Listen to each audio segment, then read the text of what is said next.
Okay, this is a review of the documentary Hellier, and if you're wondering what the hell that is, well, by the time you see this, it'll probably be December 12th, and that's when it all goes live on YouTube. So I'm thinking this might be big, kind of like how on Netflix Bird Box got really popular, and like word of mouth kind of spreads on some things. But this is really interesting. I saw this in my feed where I download my TV shows, so I think it's on Amazon Prime. So I looked it up, and it looked really interesting. It was about aliens coming out of caves in Kentucky. And that's where I'm from. So I was like, yeah, I'm going to check that out. That sounds pretty good. And I just finished watching 5 episodes, so it's about 4 hours. I just marathoned it all. So if that tells you anything, it's good, and you should watch it.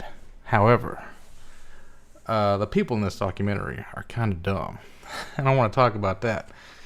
What's that thing called where you count all the hits and you ignore the misses? I hear this a lot in atheist things. That is called cherry picking fallacy, observational selection. There's a word for it. I can't think what it's called. Anyway, they do a lot of that. And you're going to hear the word synchronicity a lot in this show. And also, if you're thinking about watching it, stop the video here and go watch it, and then come back and watch the review, because I'm going to be spoiling a lot of stuff. So they say the word synchronicity a ton, and basically that's when like weird things would happen, and they think it's weird things, but a lot of it's not really that weird.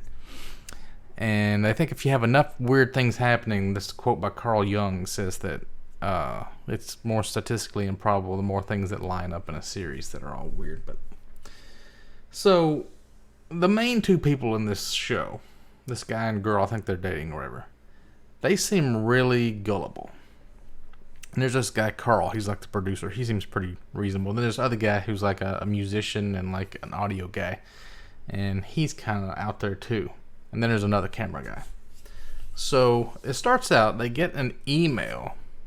This guy sends them all these pictures of footprints. And he says his name is David Christie, a doctor. He has these kids.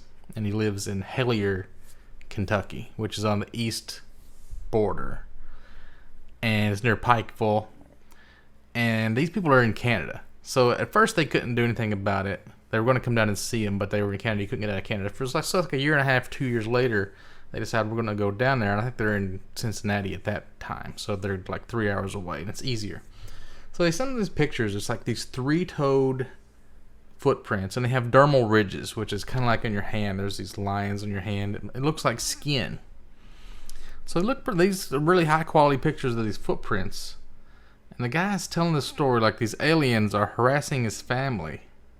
And they keep talking about how these aliens, they hide and they don't want to be seen. But in the story, the aliens are like, they see them playing in their yard. They think they're like bald kids. They're like, none of them have hair, and they have big saucer-shaped eyes, of course, like an alien. And they're like coming up to the window and tapping on the window, and like he never gets video of it. He sends them these really bad, grainy, blurry photos that are supposed to be the aliens, and like it's so bad I wouldn't even count it as a photo. I'd be like, are you sure you sent me the right file? Because this looks like fucking nothing. It's like a real white, blurry blob, and you can't even tell what's an eye or anything. I mean, they had like some drawings that were supposed to match up with it. It didn't look legit at all, but that's not even my main problem with this. It's so dumb. So they lose contact with this David Christie. He just disappears and they never hear from him again. This other guy named Terry R. Wrist sends them this weird, random, cryptic email that doesn't make any sense. Until later on, they get this book about a cipher related to aliens. I think that's something to do with the Mothman prophecy. It makes his email make total sense then, because it lines up with all the things he's saying about something about a black and ink and this section 3 or sector 3 or something. I don't know. It didn't make a lot of sense to me at all. But they thought it was like a synchronicity or something. And then they said something like, we put this on the calendar that we're going to go down to Kentucky, and then all these people started emailing us about doing interviews and stuff. And that was a synchronicity. I'm like, no, it's not. You put it out in the public that you're going to do something, and people started contacting you about it. That's cause and effect. That's how the internet works. How is this a synchronicity? So I don't think they understand how it works. So they end up going down there, and they spend like the first day hanging out at a gas station. I think they'd already been there once before, and this was like later. And there's like this woman that like everybody was like, at first, everybody has their own ghost stories. This one guy said, I saw Bigfoot and he ran across the road. This other guy, I think this was later actually, the guy says he found a footprint in a cave, but it was like a turkey print. It was like a 3-prong, like this, you know, not like toes, but it was like this, and it's like the size of his hand. And they sent it to some college, and they thought it looked like a prehistoric bird, but it was in this cave, so how did it survive that long and not get removed? I don't know. And they're like, what is going on? But like, it doesn't look anything like the footprints you're there to look at, so what do you mean what's going on? It's something totally different. It has nothing to do with it. So the second time they go there, they hang out at this gas station, and nobody really offers them any like paranormal stories. So they think it's almost like they've been told not to talk to them, or this other guy's telling them like, be careful who you trust. Don't go into the woods with somebody you can tell who's weird and stuff. But and then they see this guy's house that looked like it could have been that guy's house because it looked abandoned, and there's kids' toys on the front the stoop, and he said, and this house had a shed. That's a sinker, and this has to be his house. Like, who the fuck doesn't have a shed? Like, on our back porch with a light on it. What? That must be his house. Like, what are you talking about? And like, everybody's house there has a mine in the back of it. Like, I have a mine in my yard. It's a gas mine, but it's like, around here, there's a lot of mines. So, okay, the rest of the story. There's also this alien. This is one of like the most documented alien cases, I guess, in Hopkinsville, Kentucky. And they said like the police were involved, and there was like aliens running around messing with people, and they had to call the cops on the aliens. And it sounded like I would have heard about this. This sounds like some crazy shit, right? So I'm gonna look into this maybe and see if the police arrested some aliens or something. But they're saying like Hopkinsville's on one end and Hellier, Kentucky's on the other end of the Mammoth Cave system that goes like halfway across the country. It's a huge cave system, but like there's outlets in Hellier and in Hopkinsville. And that's where it kind of ends at. It's around in there. So I think like the caves are like these portals into like, they didn't really say if it was like another dimension or what, but then they went to like Cave City, Kentucky. That's where the Mammoth Cave National Park is. I went there when I was in like kindergarten, so then I was really picking up like, oh shit, this sounds really good, and that's why I decided I was going to marathon it. So see, that also relates to the flat Earth theory, because they say this guy Admiral Byrd, or the Hollow Earth theory. I think it's all kind of related. They think he went over Antarctica and he went down into a hole, and there's this map you can see of this place called Agartha. And there's these people that live down in there.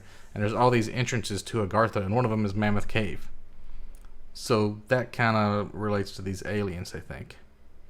So they're saying either the aliens live under the ground, or there's like a veil that's thinner at these cave entrances. I don't know why that would be. But they think the aliens are trying to communicate with them. So then it gets kind of, okay, I was talking about the main two characters, how they're really gullible, but the woman, she is like really out there, woo-woo, kind of like a occultist, pagan type. She does a lot of tarot card readings, and she's like washing a stone with smoke and crumbling it in a mortar and pestle like she's making a potion or some shit. She seems like one of those types, you know. So, why don't we have them before this? Because I know I'm forgetting a ton of funny shit. Okay, so they go down there. And the woman was like saying her son, somebody she knows, her son was going to like take them and show them where these caves are. Because they can't find the actual caves where this guy sent them the email, the pictures, because they can't find that guy. They go to the records, all the different towns around, they try to see if he ever lived there. And it looked like he's a fake name, like he wasn't even a real person.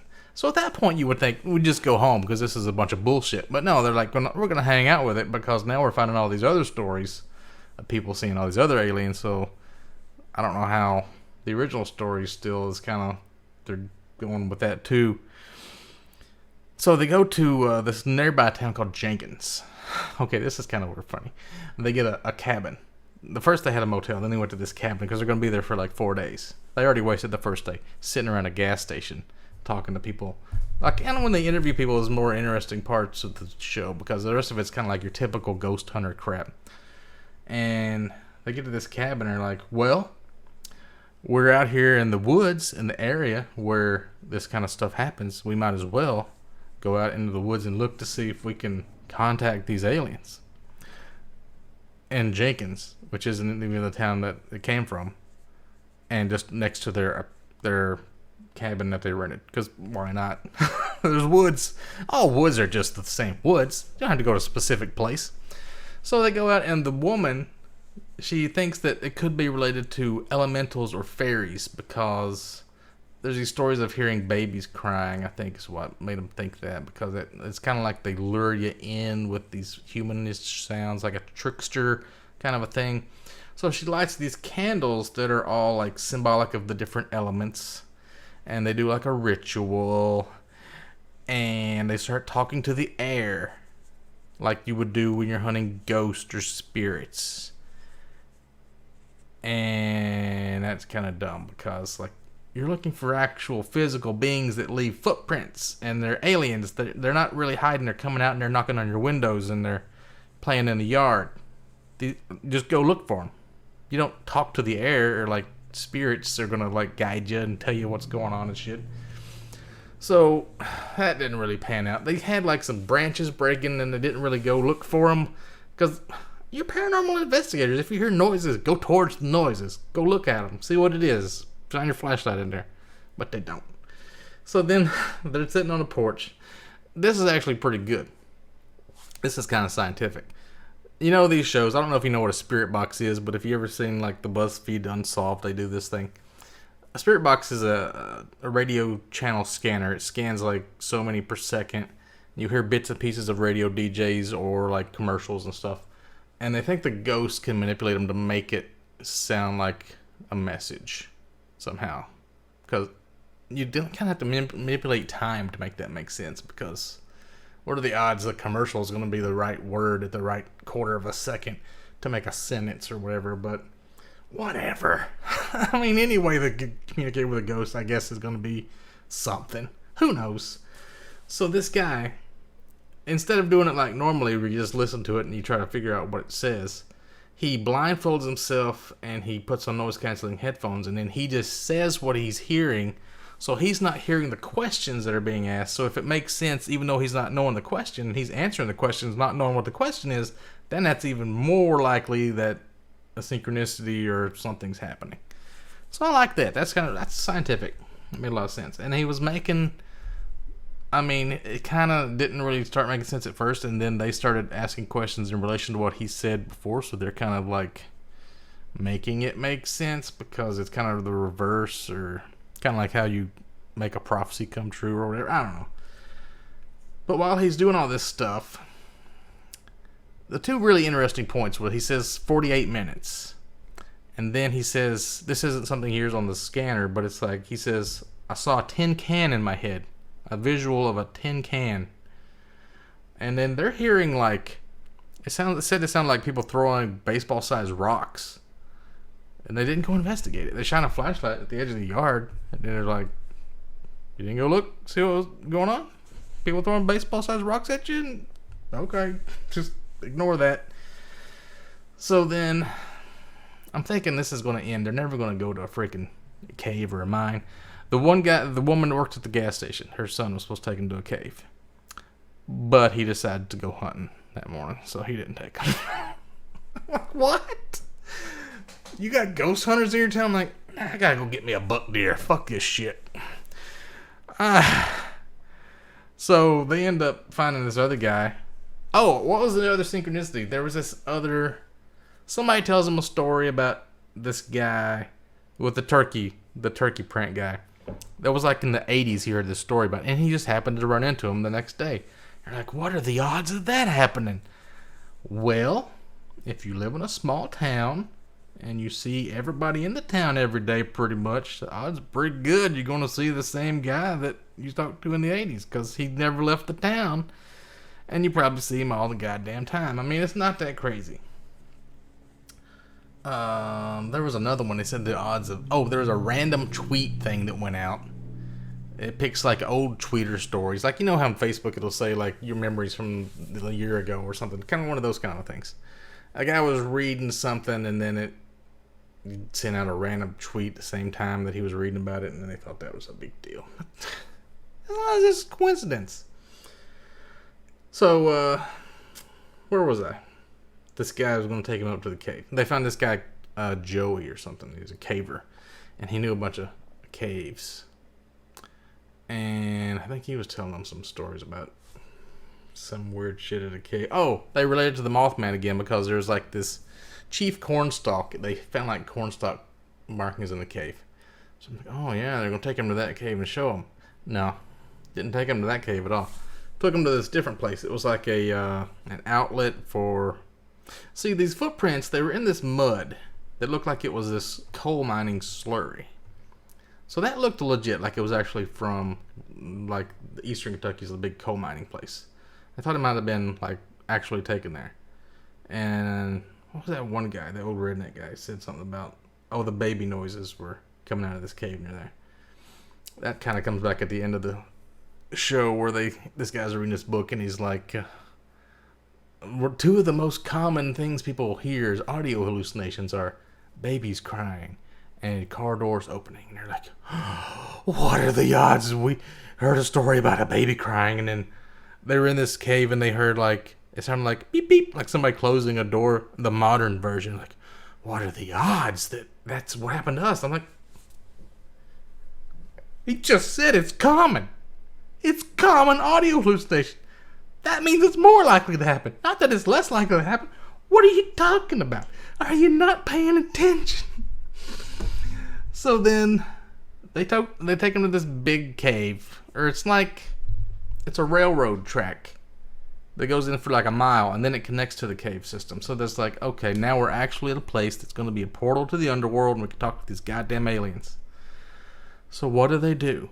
They're paranormal investigators. They're there to find actual physical aliens that play in the yard, knock on your windows, throw baseballs and shit. They tape ping pong balls to this guy's eyes. Obviously. That's what you do. And you shine a bright red light at it, and you play static into his ears. Apparently, that is some kind of sensory deprivation thing that allows spirits or whatever to give you images or something. And he's going through this whole deal. He's like seeing a ring of trees, and an alien comes over him, and he's seeing all this crap. I'm like, what? What are you talking about, man? And like this girl saying, like, I feel like the aliens are just right behind that pile of rubble over there. Go fucking look. You're there. You came all this way, 3-4 hour drive. You've been there 4 days. You're looking for aliens. Go fucking look. You got flashlights. Go see if it is. Nah, I'm scared. And the guy's like, he walks like halfway there, and they're talking to the alien that there's not even anything there. They're like saying, can you just meet us halfway? And you come to this pile of rubble. We're at this pile of rubble. And we don't have to come any closer. And then they just don't go look. They hear a voice that sounds like somebody saying, guys. But then there's nobody there. I mean, that kind of sounded pretty spooky. But then, what kind of alien says guys? And they're in this cave, and they're like, it was weird because there was no echo. And I'm looking at the side of this cave, and there's like these support beams every 3 feet, which makes a baffle. Like the silencer on a gun. Or like when you put those big pointy things in a sound studio. Yeah, there's no echo because it's getting trapped in the baffles of the... So then they do the thing with the spirit box again. Like they're trying to talk to ghosts, and they're looking for physical aliens. I don't understand why they're doing it that way. That's not how you look for aliens. So the first season was 5 episodes. The second season is 10 episodes. So I don't know what's going to go on in this second season, but I'm pretty psyched for it. But, man, it was frustrating. Oh, the other thing with the 48 minutes. He says 48 minutes. And then, like, they call this guy. What did they call him about? I forget. Some guy they know. He had some information. And he hangs up on him. And it's this 48-minute long call. 48 minutes and 48-second long call, you guys. And the alien ghost said it was going to be 48 minutes. And then they heard something else later on that said 1 hour. And then 1 hour from when he said that, they were ready to leave. The aliens knew when they were going to be ready to leave. Holy shit! We've cracked the case. What? And the phone call, it seemed like it was maybe 5 minutes long. I don't know how they talked for 48 minutes and what they told him about. I mean, it didn't seem like it was a 48-minute long phone call either. Ah, fuck. What was the other thing? Oh, the tin can. So they get to the cave with the railroad tracks, and there's a tin can in it, you guys. He predicted it. He saw a picture of a tin can in his mind, and then there was one. He predicted the most common junk item in Fallout 4, and it actually was there. You never see tin cans. What are the odds that you'd see a tin can in a place? Actually, there wasn't a whole lot of debris and no writing, graffiti and stuff, so that was kind of weird, but it wasn't even a full-size tin can. It was like a short one. And then later they read that these things called chimeras can take the shape of things. It could be like a 6-foot-tall monster, or it could be like a small tin can. He's like, oh, tin cans again, you guys. Man, this show is something else. I mean, it's interesting, but then it's not interesting. I don't know. There was something else I was going to talk about too.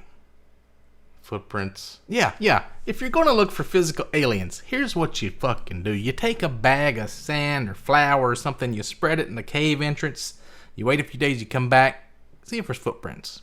It ain't hard.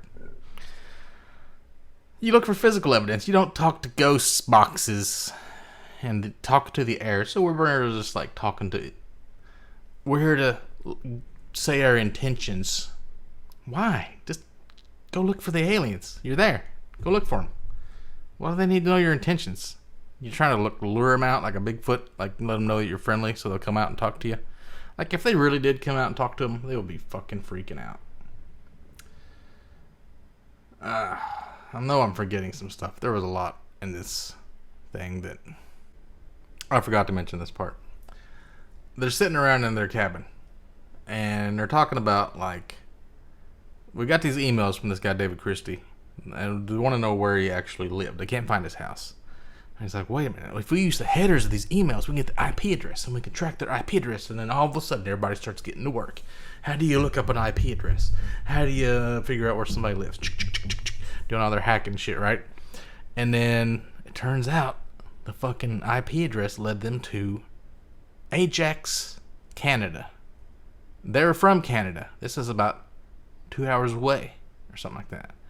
And then there's some more IP addresses that went to California or something. So then they're like, this guy is somebody we know? Who's out to get me? The woman is like, who are all these other paranormal investigators that they're fucking with me, that they're trying to get back at me for something? Starts naming all these people and shit, right? And so then they call their tech friend. Tech friend's like, oh, he's either using a VPN and it's just bouncing around, or it's you know how if you do an IP tracker from an email, it's going to say the origin point and then the end point and all these other bouncing servers in between. So Ajax was probably the bigger up node that led to their house, their house, and then here's a bigger node in Ajax, and there's a bigger node down here Washington D.C. or Texas or wherever the big server is, and then to the sender. So this whole time they're freaking out, and it's oh, that's just how internet works. And they're like, what is happening, you guys? Ajax, Canada, what is happening? Nothing happened. You just don't know how to hack. You were thinking you could figure out where he lived and you couldn't. That's what happened. Nothing weird happened. You just don't know how to hack. That was like half of the episode was them trying to figure out this IP address. And I just didn't know how to do it. Yeah, I think you get the idea pretty much how this goes. It went about how I expected it to go. You never expect anything to be found. Bigfoot shows, ghost shows, they never find anything. But it was interesting, though.